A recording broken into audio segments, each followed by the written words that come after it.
Hey YouTube, what's going on? Malicious Intent. I'm here with another True Draco deck profile. This one, I've got a tournament report to go along with it, and I've got to say, I absolutely love my last minute changes. I'm going to show you the deck profile, then give a brief synopsis. I'm not really going to get into details because by now you guys know what Sky Striker does. By now you guys know what Thunder Dragons do. I still don't know exactly what Shinru zombies, or however you pronounce that. I still don't know what they're supposed to do because I locked them down with there can only be one and a side deck tech that I decided last minute, as in like 5 o'clock this evening, and the tournament starts at 6. Decided to tech in to my side deck, and I sided in almost every game too, and it did so well for me. It did so much work to the point where I went 3-1 and lost in top 8. So here's the deck. If you hear any squeaking or barking in the background, that's my dog Benny. I've put him in the bedroom with his toys, but the bedroom is so close to where I need to do these videos. So my apologies if that's going to be distracting at all. Dynamite Knight at 1. 3, Ignis Heat. I also have some very saddening to me news I want to share with you. I traded a card that I've been holding on to for 16 years, and you're going to hear all about it. 3 Majesty Maiden. That's it for the monsters. I'm playing 3 Majesty Maiden, and I decided last minute I am not playing Waterfall of Dragon Souls because although all the top decks are running 2, I hate that card. And everybody says play it, but I went 3-1 tonight. Beat Sky Strikers and Thunder Dragons to get to top 8. Lost to Orcus, got wrecked by Orcus, but and so fast that I couldn't even see my side deck cards. But it was a good tournament, other than that Orcus match. On to the spells. 3 card Demise. 1 Pot of Desires. 1 Upstart Goblin. And 2 Dualities. The MVP of the tournament, 2 Call by the Graves. I think I saw Card of Demise and resolved it and didn't get Ash twice all tournament long. But this Call by the Grave, oh my god. Banishing Ray, banishing Eidos against Monarchs in the only round robin match that I lost. So good. 2 Terraforming. Now on to the True Draco cards. We've got 3 Dragonic Diagram, followed by 3 True Draco Heritage. I drew 3 once and 2 most of the time. 3 Disciples of the True Draco Phoenix. That's it for the spells. On to the traps. 1 True King's Return. It's at 1, just like Dynamite. 3 True Draco Apocalypse. That's it for the True Draco cards. Then we've got 2 Monarchs Erupt. I had 3. I play tested it all week with 3. In this format, the answer's 2.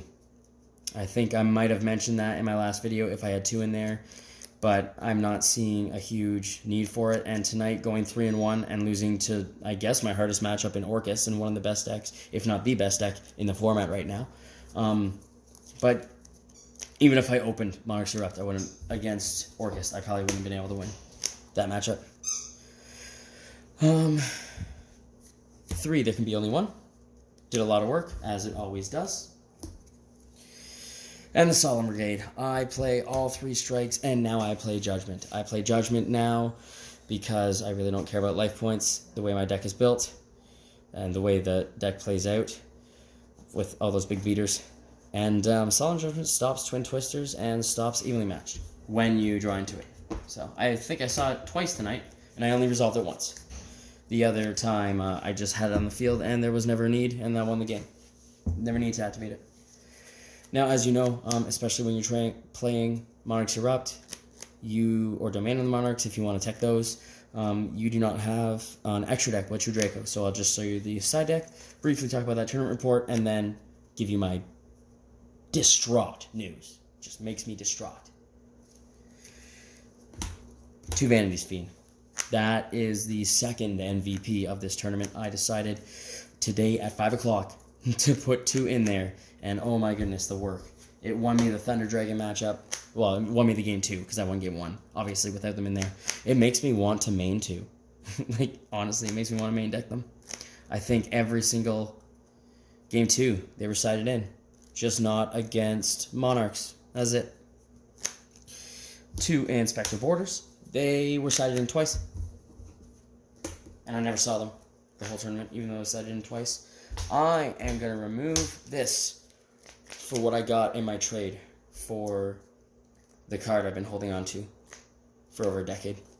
But I played Orcust, and they keep going first, and they play a conservative field where they end on 2, so that doesn't help. And if you go first, depending on their hand, with True Draco anyways, you lose before you can even play a Sphere Mode. You lose on your next turn, and they fill the field, and they just go. And if you don't lose there, then they try to end on 2 again by making a higher link. So I'm taking those out for what I got in the trade. 2 Twin Twisters. I ordered them 4 days ago now. I ordered a second, even though I'm not going to be playing it now, based on these results anyways. And maybe I'm not going to be playing it for a while. Maybe I'll put them back in. But I ordered Waterfall of Dragon Souls along with 3 Heavy Storm Dusters about, I think, between 4 and 6 days ago anyways. And they're not here yet, so I couldn't play them tonight. So it's still 2 Twin Twisters, even though I hate Twin Twisters in this deck. Shared Ride. Just a one-off. I couldn't think of anything else to put in there. I don't own Impermanence, and I only own 1 evenly matched. So, Shared Ride. 2 Summon Limits. They help shut down Thunder Dragons, and I drew 1. I actually had a second one face down just in case they Twin Twisted the face up one along with my diagram, but didn't happen. Imperial Order for Sky Strikers, didn't see it. 2 Anti-Spell Fragrance. Endymion wasn't there. And no other Pendulum deck was there tonight. And I think I sided in 1 against Sky Strikers. I think I sided 1 in and didn't see it. And that was just because I ran out of options to side in. I think against Sky Strikers it was Anti-Spell Fragrance, Imperial Order, the 1 Shared Ride, and the 2 Vanity's Fiends. I wanted to Twitch them, but losing that resource just to take down theirs, even if you banish 2, because they were set with multi-roll, I still don't think losing that resource in True Draco was good enough, so I didn't side it in, and I won with a Vanity's Fiend. He couldn't Ray anymore. So that was the deck. The tournament report, round 1, that zombie deck that I tried to enunciate earlier, and I'm not going to try again. I 2-0'd that. Again, this is going to be a really brief tournament report. Monarchs, I won game 2 and lost in time to a poke, like time was called in my opponent's battle phase, and even with a Draconic Diagram up, he just ran Erebus into my Majesty's Maiden after Solemn Judgmenting a card. I think he can't remember what he Solemn Judgmented, but it stopped me from stopping the poke for 200 damage in time. So, or not Solemn Judgment, that didn't make sense. I can't remember what he stopped. Sorry, I'm blanking on this one. But regardless, he poked in time. Oh, I remember what he did. He put up March of the Monarchs, and I couldn't use my trap to destroy his Erebus and draw instead of losing time by the 200 poke. So that happened, and then game 3, I went against Thunder Dragon and 2-0'd them. Game 2, I got Vanity's Fiend first hand, and then I POD'd like second turn and held on to that second Vanity's Fiend. Didn't need it, but he scooped with 2 cards in hand, maybe because he could out the one Vanity's, couldn't out the second, whatever the case was going to be. And he got 1 Levineer on the field the whole match. He only drew into 1 Levineer, or eclipsed into Levineer, I think he did. And I striked it when he activated to pop 2. Which, if that pop 2 would have gone through, he might have won game 1, but because I had strike, he didn't, and then Vanity shut him down, game 2. And then round 4, I played Sky Striker, and I won game 1 and lost game 2 really fast, and then won in time 6,500 to my opponent's 4,100. I kept strikes in, and because it's so good against that deck, I striked to lose 15 after he upstarted, and then this is game 3, and then I was able to push for 3,900 damage. However, I did it with a couple pokes, or maybe that was in one turn, I can't remember.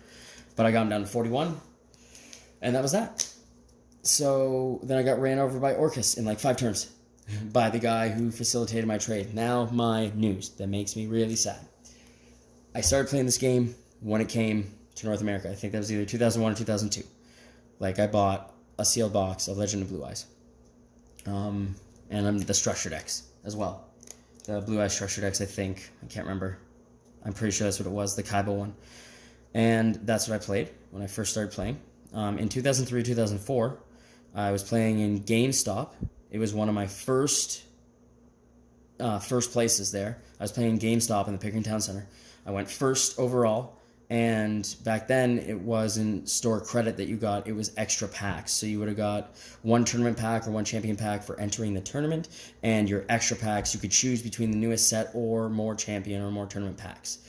I wasn't confident in pulling the DD Warrior or whatever it was that I could have pulled and sold for like $100, or the Morphing Jar, or whatever it was at that time with the tournament packs. So I went with the set at the time, and I pulled an LOD or LON, I think it's LOD, first at Yatagarasu. This was in 2003 or 2004. I kept that thing in mint condition right up to 2011 when I quit Yu-Gi-Oh! When I quit Yu-Gi-Oh! I sold every card I had off. I kept my favorite card at the time, PGD Donzalu. I kept one of my favorite cards at the time, DCR First Ed, also the Donzalu First Ed Mint, Dark Necrofear, which was one of my first competitive decks. Dark Necrofear, Yatagarasu, and 3 Torrentials. That was one of my first competitive decks. And it won me a lot of tournaments, that build. I also kept that Yatagarasu as the 3rd card. That was in 2011. Then I started playing again 6 to 8 months later. Still kept that Yatagarasu, still in mint condition. I've moved like 12 times in my life. And well, maybe not 12. Like 8 or 9 times in my life. And this Yatagarasu stayed mint all 8 or 9 moves. I just kept it mint for that long in binders. They always transferred to new binders when I was done. When I sold my collections and the binders went with it, stuff like that. It always came out of the binders, and then immediately went into new binders or immediately went into a book and was stored away, just because of how much I love this card, and played it when it was legal, and it was one of my favorite things to do. And I also played it in Monarchs Yatagarasu. Or no, not Monarchs. That's Grand Mole. Grand Mole's also one of my favorite cards. In 2014. I quit the game as well. I kept DT Grand Mole, PGD Donzalu. I was no longer in love with Necrofear. And that Yatagarasu. Tonight, Mike, the guy, probably the best player in the store. He's one of the guys that when a new set comes out, he buys a sealed case. And he tonight really wanted that Yatagarasu. First he said 50 cash because he asked me how much it was. I looked online, 53 cash. He said, I'll give you 70. No. 80. Nope. 90 cash. Absolutely not. What do you want? He looks through my binder. I looked through his binder. Infinite Impermanence.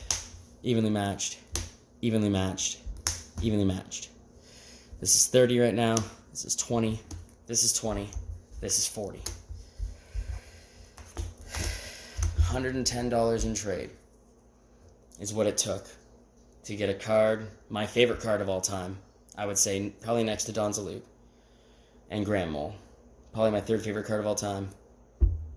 It took Impermanence and Evenly Matched, which now, for the record, is going to boot out these that I never even sided in, even against Orcus and Thunder Dragon, and it's going to be my side deck, Evenly Matched.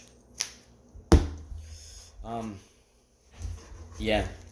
Having a card and taking as good care of it as you do, and for as long as you do, and when you pull it to avoid offers of $80 when you're in high school, to avoid offers of like 60, 80, 100, whatever it was at the time, cash for this card, and turn that down, and then hold on to that card for 16 years, only be able to play it in 1 or 2 decks, and just love the hell out of it. And, I played, I think, 1 traditional tournament before, so I had it in that deck. So technically I had it in 3 decks for multiple tournaments between them. And yeah, I'm sorry about this emo fest, but 16 years and one of my top 3, if not my second favorite card. I can't decide. It's Grand Mole, Donzalug. Grand Mole first overall, but Grand Mole, Donzalug, and Yatagarasu. But yeah, that was hard to let go of that card, and I almost said yes to 90 cash. It's not like I need it, like I work full time, but I almost said yes to 90 cash, but because it was just giving me 90 cash, and I make money every day, like 40 hours a week, whatever, I don't value the money for cards, but to get 110 in trade, infinite permanence 3, evenly matched for that card. Like, thank you, Mike, for that amazing deal. I know the card was only 53 cash, so I know you were going out on a limb, but you told me that you never had your hands on that card before, and I've always had unlimited ones, whatever. So, shout out to you. Thanks for that amazing trade. Take good care of my Yatagarasu. It's been like 15, 16 years. Like if you liked this video, subscribe if you really liked it. Tell all your Yu-Gi-Oh friends. Later.